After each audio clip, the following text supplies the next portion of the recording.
Davide here, your impertinent collector, producing videos week after week.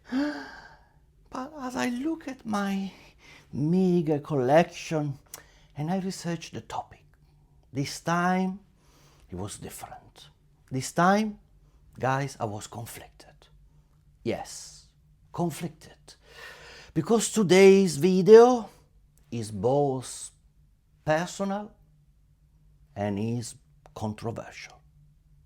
Personal because it's about my grandfather, and controversial because it covers Italy before and right after World War II. War, how awful. War is such a terrible endeavor. In fact, I can't think of a more tragic dynamic decided by the few and negatively affecting so many.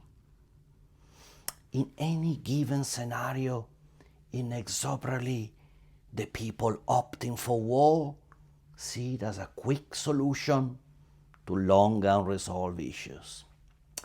It never works out that way. It really never works out that way.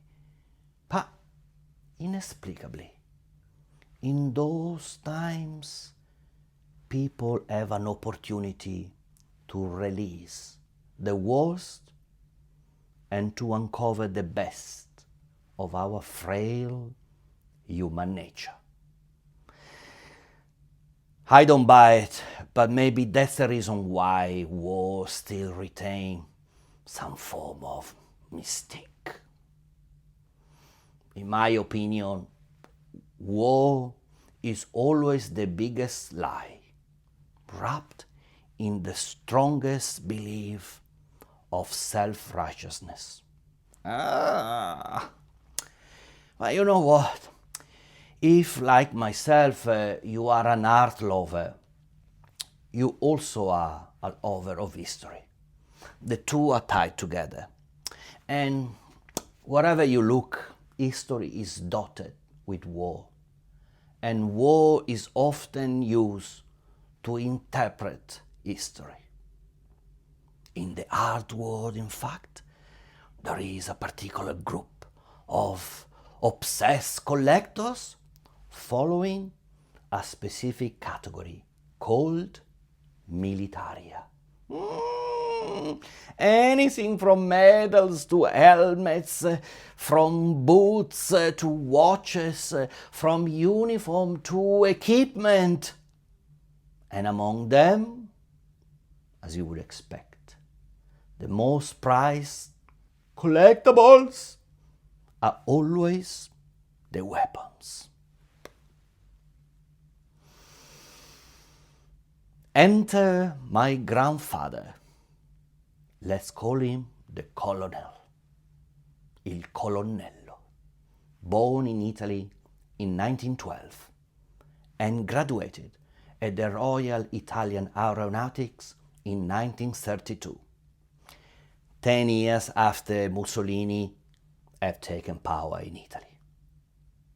According to my grandfather, he was never a fascist, and in fact he despised Mussolini and the whole fascist regime.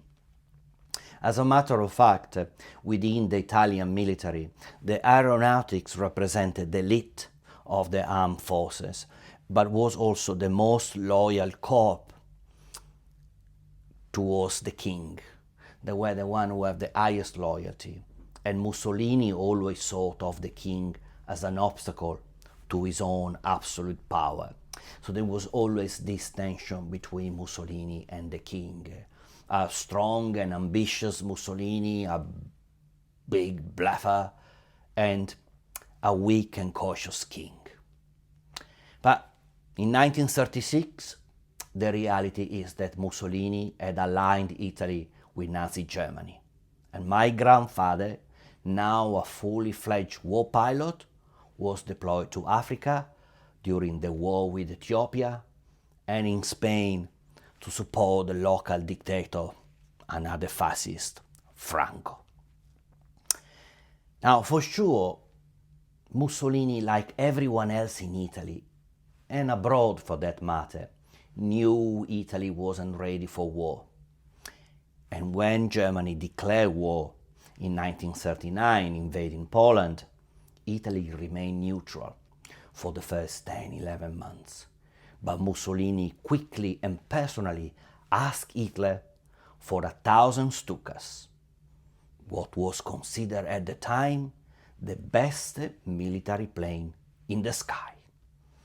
Now, Germany in reality needed every single plane, but they agreed to send out of the 1,000 that Mussolini requested, 30 of them. And my grandfather was among the first 8 Italian pilots who were trained to fly the Stukas from the best German pilots, and then himself back in Italy would train the Italian pilots on these prize Stukas. At the end, we have received 159 in total during the length of the war. But in 1940, Italy, convinced that the war was close to an end after the capitulation of France, decided to join Germany and declare war to Britain and France. What a disgrace. So in 1941, my grandfather was part of the Italian deployment under the command of General Rommel in Africa, the Desert Fox, as they were close to capture Alexandria and the whole Egypt. And flying the famous Stukas, he would run countless mission bombing Tobruk. In one of those flying missions, he was taken down by the British, but miraculously he managed to land safely, and he survived few days alone without food or water in the desert, walking back in no man's land until he was rescued by German patrols, the Italian allies. Now, in 1943, he was also tasked by the Italian and German command, together with few other pilots, to stop the Anglo-American landing of Sicily. They had like few Italian planes and a big German squadron at a higher altitude. It was an absolute bloodbath. He was the only Italian pilot that survived the first and only assault, and all of the German squadron was totally decimated. So Sicily was easily captured by the Allied forces, and he was then asked to withdraw, together with the Germans, to Sardinia, where few of the remaining Italian pilots were bundled together with a much larger group of German squadrons. At that point in the war, and 1 year before the Normandy landing that happened like in 1944, there was no doubt that Germany had lost the war. But nobody knew what was going to happen to Mussolini and to Italy. Italy and Germany, in fact, have now been allied for 7 years, 3 of which spent at war supporting each other. And Hitler was a greater admirer of Mussolini. Many of the policies that were put together by Hitler were molded on Mussolini fascist movement. But the reality is that 1 month after the successful landing in Sicily, the king invited Mussolini for lunch and had him arrested and carried away in an ambulance. And in September, Italy officially switched sides. And from being an ally of Germany, they found themselves now on the side of Britain, France, and America. Yes, the problem was that the new head of the Italian government was forced by the Americans to declare the armistice on the radio before the Italian army that was heavily embedded with the Germans were notified. In fact, the recording was made few days before, and there was still discussion with the Italian military and the Italian politicians if they really wanted to stick to it. And so on the 8th of September, the Americans broadcast the recording. Now, on that September the 8th, my grandfather was having lunch in Sardinia with his German comrade, where all of a sudden the German commanding officer, a devoted SS officer, suddenly and without explanation, received the order to withdraw from the Central Command. Germany had discovered Italy had switched side before the Italian army forces could be notified.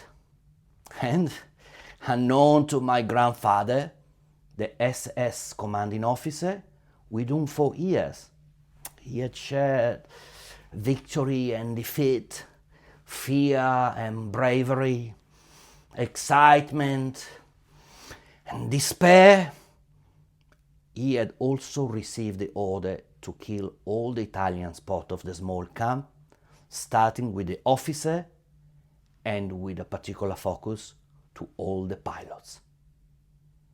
The SS commanding officer quietly asked his men to disable all the planes that could not be flying away on that day, starting with the Italian ones, obviously.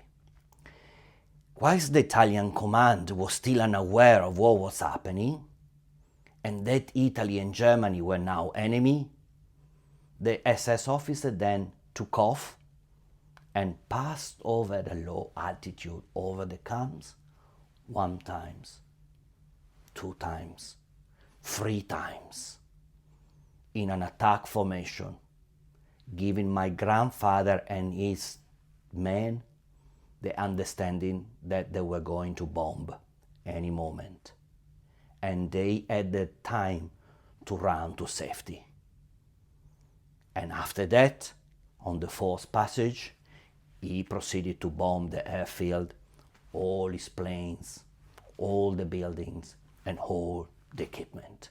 My grandfather and his men had survived thanks to the action of this SS officer, but they were totally stranded. But in a sense, and without doubt, it was an act of chivalry in defiance of the orders he had received. Yes, war had made them brothers. Well, you know what? Yes, from Saint-Tropez to Mykonos, from Royal Ascot to Bondi Beach, it doesn't matter if you are wearing a tuxedo or if you are just in shorts and flip-flop. This is the Impertinent Collector. Wear it with pride. Wear it with confidence, knowing that not only you are supporting me, but you are supporting the artist within. Yes, you got it. This is who we are. This is who I am. And this is what you could be.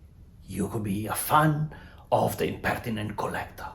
Now, back to us.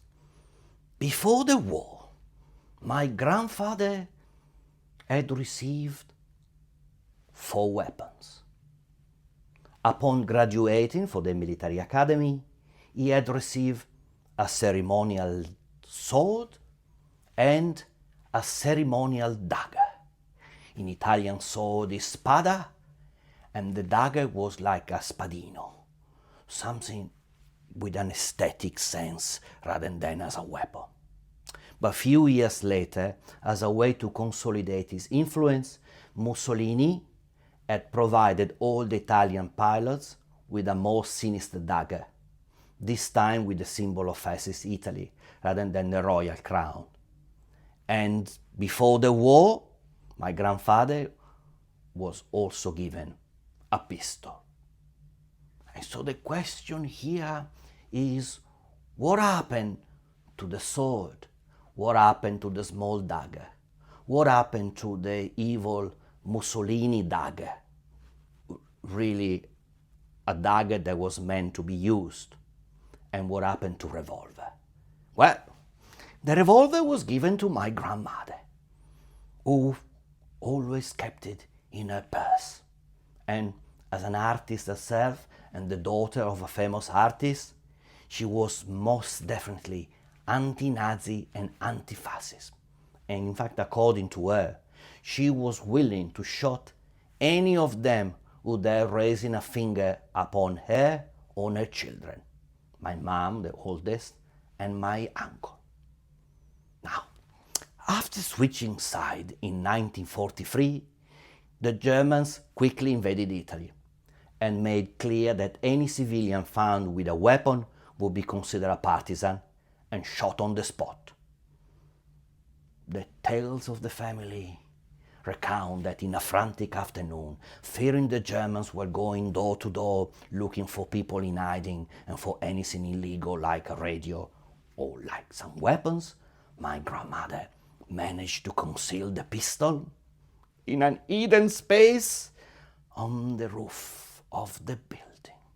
Well, those were the days, tragic days, disastrous days. So many people affected.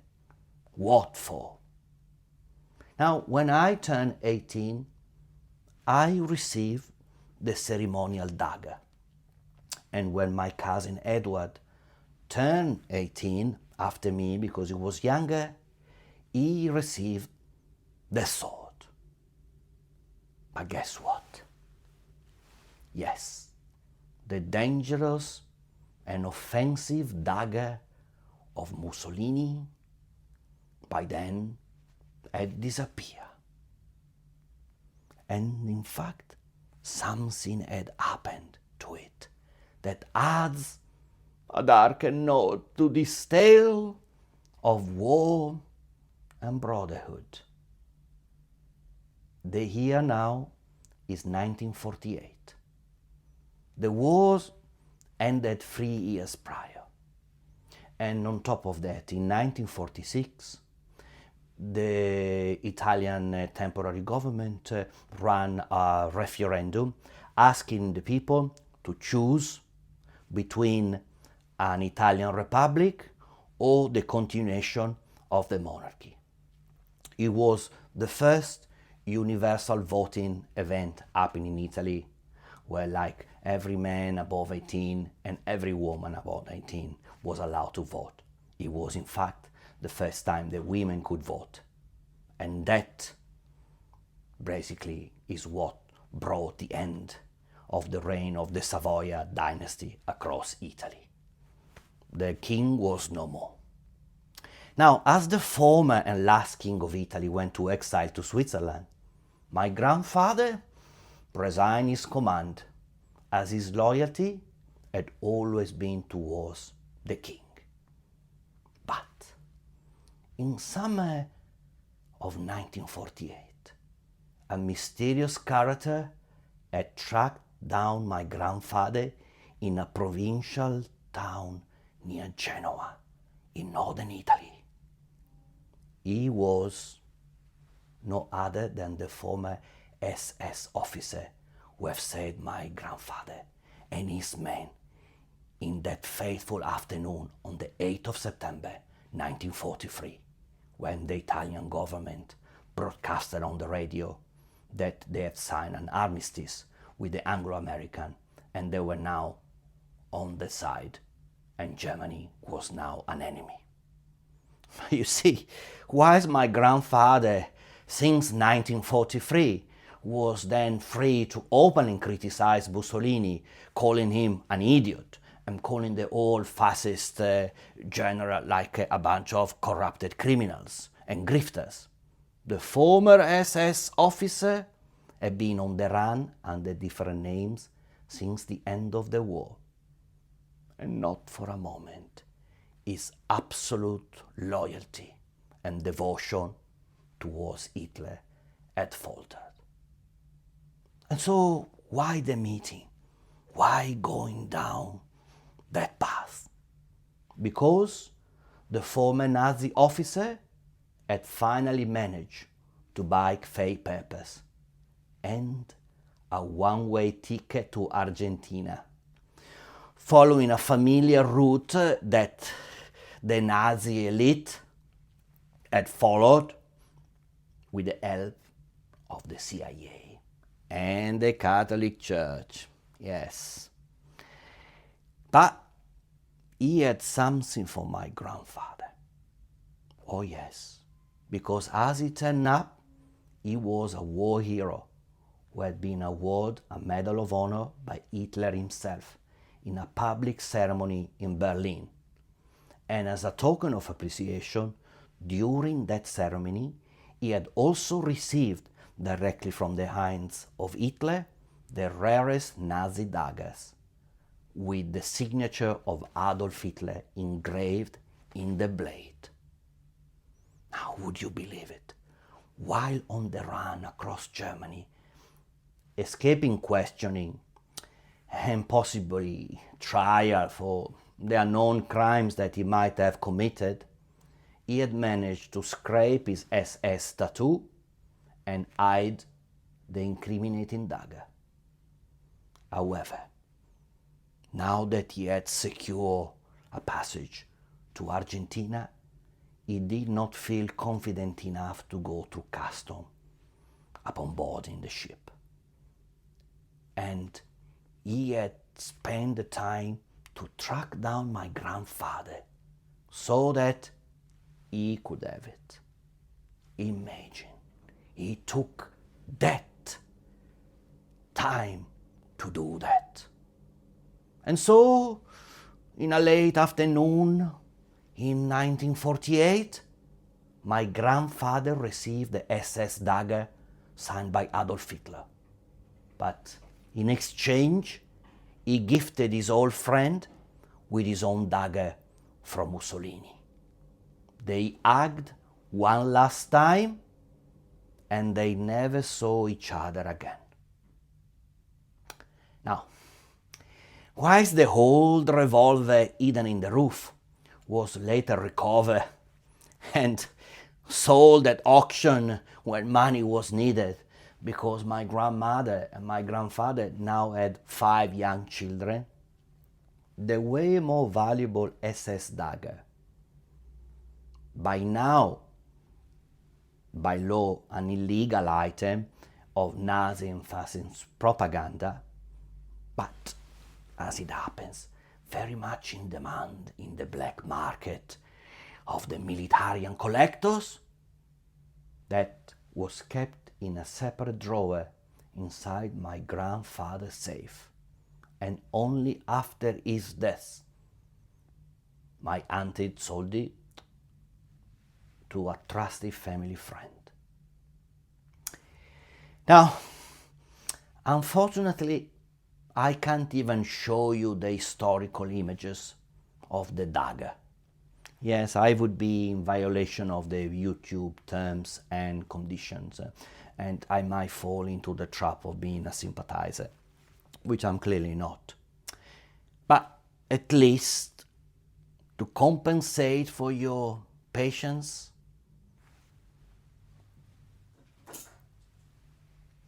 this is what I have for you today. I have the original dagger of 1932 of the Regia Aeronautica Italiana, whose motto has always been Virtute siderum tenus, with valor to the stars. And this is me, your impertinent collector, with his grandfather royal dagger. You can see the crown here. You can see the sign here.